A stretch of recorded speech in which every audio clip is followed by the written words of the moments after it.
Video పెట్టండి దమ్ముంటే, నేను అన్న వీడియో పెట్టండి. నేను ప్రతిదీ వీడియోలో మాట్లాడతా కదా, నేను అన్న వీడియో దమ్ముంటే పెట్టండి. ఆ వీడియోలు చేతకాక ఫోటోలు పెట్టి నేను చెప్తున్నాను కదా, నాకు 1% తేడా లేదు. నా పని నేను చేసుకుంటున్నా.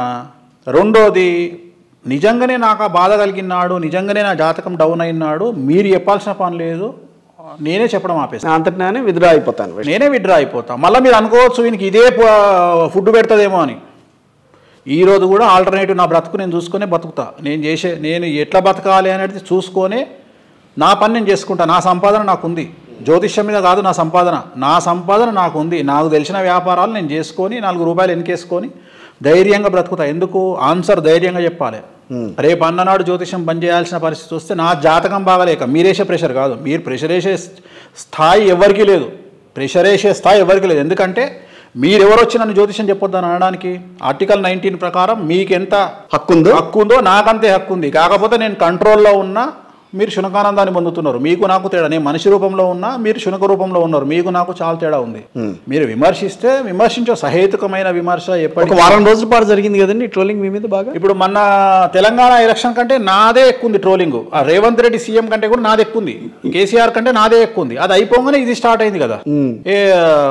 ఇప్పుడు సలార్ ఇది 28 వరకు ఉంటది. 29 నాడు బాబా వస్తున్నాడు, బాబా ఆర్జీవి అని ఒక బాబా వస్తున్నాడు. వ్యూహం అనే సినిమా రిలీజ్ అవుతుంది. అప్పుడు పార్టీల విషయంగా ట్రోలింగ్ స్టార్ట్ అవుతుంది. ఇప్పుడు ఇవ్వాలంటే నన్ను వీళ్ళు ఆడుకుంటారు కదా, ట్రోల్ చేస్తున్నారు కదా, ఇంకా అస్సలు ట్రోల్ అప్పుడు స్టార్ట్ అయ్యింది. ఆయన వచ్చి కొన్ని విషయాలు చెప్పిండు. ఇప్పుడు నిన్న నైటే ఇంటర్వ్యూలో మాట్లాడిండు. అప్పటికే అందరికి వలిగిపోయినాయి బల్బులు. ఇంకా 29 నాడు మొత్తానికి వలిగిపోతాయి బల్బులన్నీ. సో నేను అదే అంటున్నా, తాడిన తలదనేవాడు ఉండే, వాని తలదనేవాడు ఇంకోటి ఉంటాడు. వాళ్ళు కూడా అనుకుంటున్నట్టుగా పీకే వచ్చాడు మా వైపు, ప్రశాంత్ కిషోర్ ఉన్నాడు, ప్రాబ్లం ఏం లేదు, నేను నైట్ వచ్చి రాబోయే రోజుల్లో మాదే. సార్ ఇవన్నీ నేను నమ్మను సార్, నేను జాతకాన్ని నమ్ముతా, నేను జాతకాలని నమ్ముతా. నాకు నచ్చినా నచ్చకపోయినా, మీకు నచ్చకపోయినా, ఒక వ్యక్తి జాతకంలో రాజయోగం ఉంటే ఆయన సీట్లో కూర్చోవాల్సిందే. నాకు కోపంగా ఉంది కదా అని చెప్పి నేనేదో చెబితే ఆ వ్యక్తి నాశనం అయిపోడు. ఎవడి జాతకం వాడిదే. లైఫ్ నడిచిందా లేదా, రాయల్గా బ్రతుకుతున్నామా లేదా. చంద్రబాబుకి రాజయోగం లేదా? చంద్రబాబు నాయుడు రాజయోగం అయిపోయింది. లోకేష్ కి కూడా రాజయోగం లేదా? లోకేష్ జాతకంలో రాజయోగమే లేదు. మీరు అనేది రాజయోగం అంటే ముఖ్యమంత్రి కొడుకు లాగా రాజయోగాన్ని అనుభవించే యోగం వేరు, బట్ ముఖ్యమంత్రి స్థాయి యోగం వేరు. ముఖ్యమంత్రి వేరు, మంత్రి వేరు, ఐఏఎస్ వేరు, ఐపీఎస్ వేరు. సో లోకేష్ బాబుకు రాజయోగం అంటే ఆయన ఎమ్మెల్సీ మినిస్టర్ కాబట్టి రాజయోగాన్ని అనుభవించిండు, కానీ ముఖ్యమంత్రి స్థాయి యోగం లేదు. రైట్. సో ముఖ్యమంత్రి స్థాయి యోగం లేదు. సో మనం తిరిగి వచ్చింది ఏంటి అంటే, ట్రోలర్స్కు మీరు ఫీల్ అయినరా కాలేదా? ట్రోలర్స్కు ఫీల్ అయినరా కాలేదా? సో ట్రోలర్స్కు ఫీల్ అయ్యేటువంటి పరిస్థితిలో నేను లేను. దాన్ని కొట్టేద్దాం అక్కడికి. నేను లేను. ఎన్నైనా చేసుకుని నేను ఇట్లా మధ్యలో నేను డివేట్ అయింది ఏంటంటే, కర్ణాటక వెళ్ళినప్పుడు యాంకర్ తోటి ఫోటోలు దిగారు, 10 మంది ఫోటో దిగాను. అయితే ఇప్పుడు నాకు రవి వచ్చినప్పుడు నేను ఏం డిస్కషన్ చేసిన మా బొమ్మడితో అంటే, అరే నాకు ఆ స్థాయి పెరుగుతుందిరా, ఇక మీదట నన్ను తెలుగు రాష్ట్రాలలో 100లో 60 మంది గుర్తుపట్టబోతున్నారు అని చెప్పిన. ఎందుకు అంటే ట్రోలింగ్ వల్ల. ఇప్పుడు క్లయింటేల్ వేరు, గుర్తింపు వేరు. సో నన్ను గుర్తించేటువంటి పరిస్థితిని నాకు నా ట్రోలర్స్ కల్పించారు. సో వారికి మంగళాశాసనాలు తెలియజేస్తున్న వెంకటేశ్వర స్వామి అనుగ్రహం వల్ల నన్ను ట్రోల్ చేసే వాళ్ళందరూ ఎల్లప్పుడూ ఉండాలి. ఇంకా ట్రోల్ చేయండి, ఇది సరిపోవట్లేదు. 60% ఇంకో 10% పెంచండి. అంటే నన్ను 100లో 60 మంది గుర్తుపెడుతున్నారు తెలుగు రాష్ట్రాల్లో. 80 మంది ట్రై చేయండి. ట్రై చేస్తే ఐ విల్ బి హ్యాపీ. ఇంతకంటే నాకు జరిగే మంగళాశాసనాలు అయితే ఇచ్చారు వాళ్ళకి, ఇంకా అంతకు మించి ఏమి లేదు.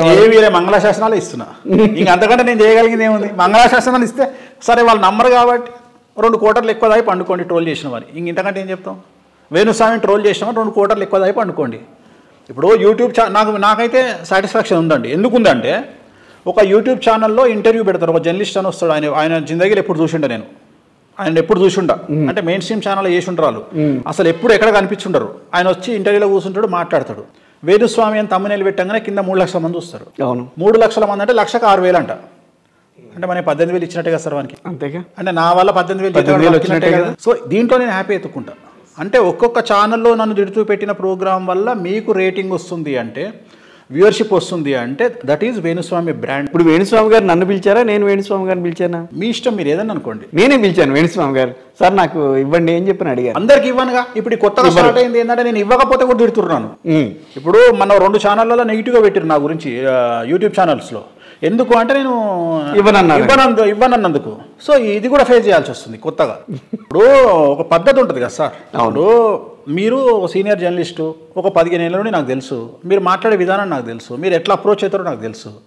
ఈ కొత్తగా నినాగమని వచ్చి నేను జర్నలిస్ట్ అని చెప్పి చెప్పుకుంటే నేను ఏడబతికేదిగా. వాళ్ళు తీసుకొచ్చిన వాళ్ళు ప్రశ్నలు అడగరాదు, కనీసం క్వశ్చన్ ప్రిపేర్ చేయరాదు వాళ్ళకు. వాళ్ళు నన్ను ప్రశ్న అడుగుతా అంటే నాకు కొద్దిగా గొప్ప. నేను ఒక 30-40 ఏళ్ళ నుండి నేను ఉన్నారు కదా, 30 ఏళ్ళ నుండి 1991 నుండి నేను ఇండస్ట్రీలో ఉన్నా. ఒక 2000 సినిమాలకు ముహూర్తాలు పెట్టినా. నాకు కొద్దిగా గొప్ప నాలెడ్జ్ ఉంది కదా. ఒక ముఖ్యమంత్రుల దగ్గర పనిచేసిన, 3-4 దగ్గర.